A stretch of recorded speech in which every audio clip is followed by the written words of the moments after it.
Have you ever noticed that sometimes when you try and do multiple things at once, it can be a supreme pain in the ass? Now, imagine you try and do that with real estate. You're trying to buy one house and sell another. Yes, it is totally possible. But of course, you can imagine the ton of ways in which this can go totally wrong. But of course, luckily for you, I'm going to provide you the tips and the guide to ensure that we can save you the stress and of course the time to make sure that this process is as easy as can be. So if you find anything useful in this video, don't forget to like and subscribe. My name is George Rodriguez with eXp Realty, and allow me a few moments today to be a realtor.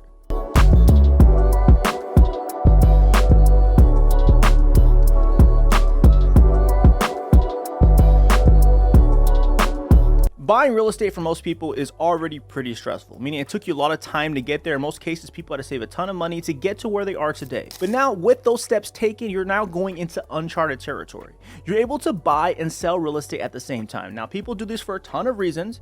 Either they are trying to downsize to actually live more to their means of space, or they want to upgrade because they're done with their first home and they're trying to get to the next level for themselves. Now, when doing these two actions of buying and selling at the same time, it's a lot more easier than it seems. They're just more moving parts. It's just as humans, when we don't know how to do something, a lot of times we're a little bit more apprehensive because of what could go wrong. So let me ask you a question. Would you rather buy or sell first? Now, it's a trick question because if you ask me, I'm going to say neither.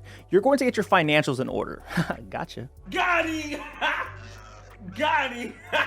Now, the reason why I say financials is because you have to understand what your financial outlook is going to be after you sell your current property and what you're going to make net from that current property, and then what you're going to use to actually purchase the next property you intend to. At this point in time, it's going to be extremely important that you get in touch with a real estate professional of your choice and choosing that you feel has the experience to assist you in this manner. The reason why that's so important is because you have a lot of moving pieces and things can definitely go wrong. As a realtor and also a fellow human being, as I am a human being and some people tend to forget, I don't want someone that doesn't know what they're doing, especially when I'm doing something as crazy as doing two real estate transactions at the same time where I need them to close on the exact same day. Once you have that solidified and that real estate agent actually assists you to give you an idea on what your home could definitely be worth, you're gonna get in touch with a lending professional that you do trust as well, because they're gonna give you a good idea in terms of what you're going to be able to afford from the net of what you make on the sale of your home to give you a better idea on what you can afford moving forward. So even if you haven't done the action of selling the home, you're going to have a tentative pre-approval that you're going to use on the buying side of the transaction. So now you can obviously see why it really does matter to get your financials in order, because you're not guessing anymore. You have a laid out plan with a light at the end of the tunnel. That's free game to save you stress. You walk. There's going to be challenges, obvious challenges, whenever you decide to do both at the same time. So why do we do the deal together? Why? Well, for a lot of times, you don't want to have that break in housing, meaning you don't want to sell your home, and of course, you don't want to be homeless. If you're homeless, buy a house.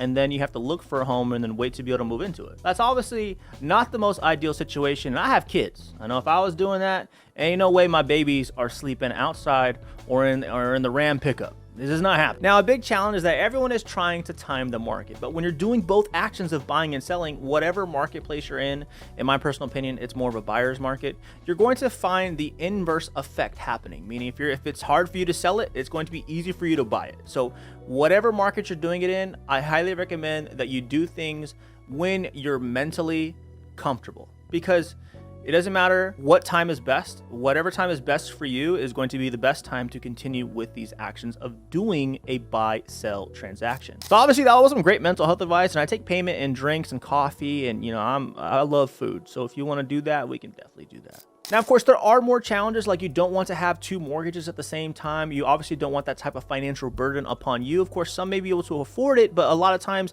that is not the ideal scenario that anyone is trying to tackle. Now, of course, the main goal is to have the simultaneous close. You're trying to buy and sell and have those transactions close on the same day, which honestly, it's a lot more easier than it seems. So what are we going to do first? Are we going to buy or sell? Well, in my personal opinion, there is no clear-cut way to do it, but it's like if someone cuts a sandwich. Meaning, if they cut it diagonally, it looks good. You cut it vertically, you're probably crazy. Now, the reason... Huh?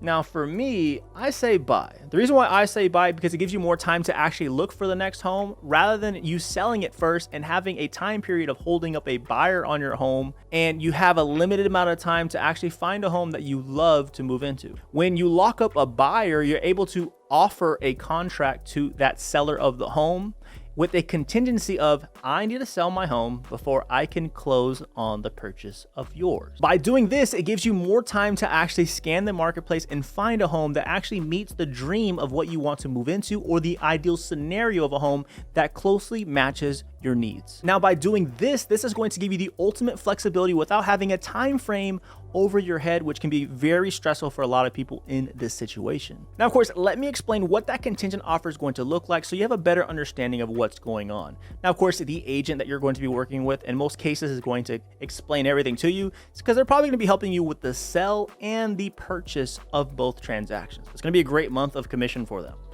So let me set the record straight.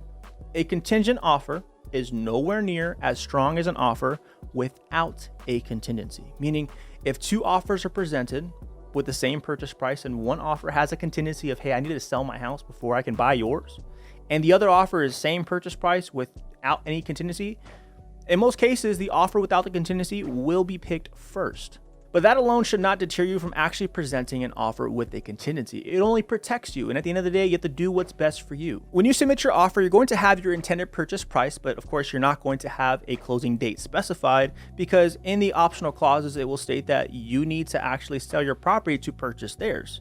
And when you submit your earnest money, you're actually going to be protected because if you can't sell your home, it's a failure to finance, and guess what? Your earnest money is safe. Aha, you're welcome. The logistics of the transaction between the escrow and the lending company is going to be pushed all the way to the point to where they cannot proceed forward, meaning that they have to wait for you to sell your home before you can obviously close on the home. So that's the benefit of actually locking up the buying side of the transaction because now everyone gets to wait on you, which is a beautiful thing because now you are in the driver's seat. If you're finding anything in this video at all helpful, do not hesitate to like and subscribe. And with that, you can obviously see why I believe getting your financials ready and then locking up the home purchase side of the transaction is just the preferred method to save yourself some time and stress because now everyone is just waiting for you to perform. So hopefully you have a good agent that's going to assist you in selling a home within a reasonable time frame so not everyone's waiting for you to get it done.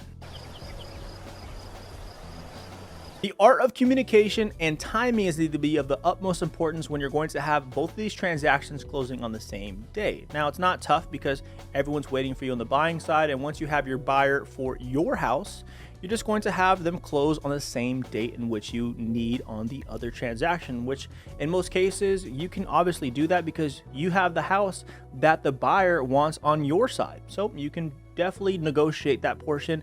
In most cases, it will never be an issue when you're trying to do a simultaneous close. Now, I'd be doing you a disservice and I'd be a little crazy. It wouldn't be the first time I've been called crazy, all right? If I didn't tell you to have a plan B. What I mean by that is let's say you close on the sell side of your transaction before you move into the new home. You're homeless.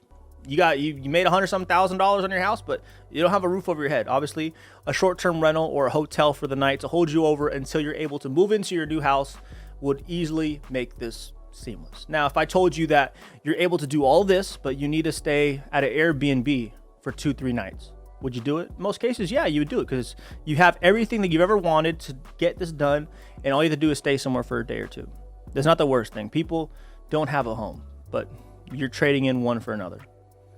Yeah, let's counter blessings and understand that nothing is perfect, and having a plan B will easily smooth things over for you if this doesn't go as seamless as it possibly should. The intent of buying and selling seems more complex than what it is, and hopefully I've been able to answer a lot of questions along the way. And if I did miss anything, I'm not perfect.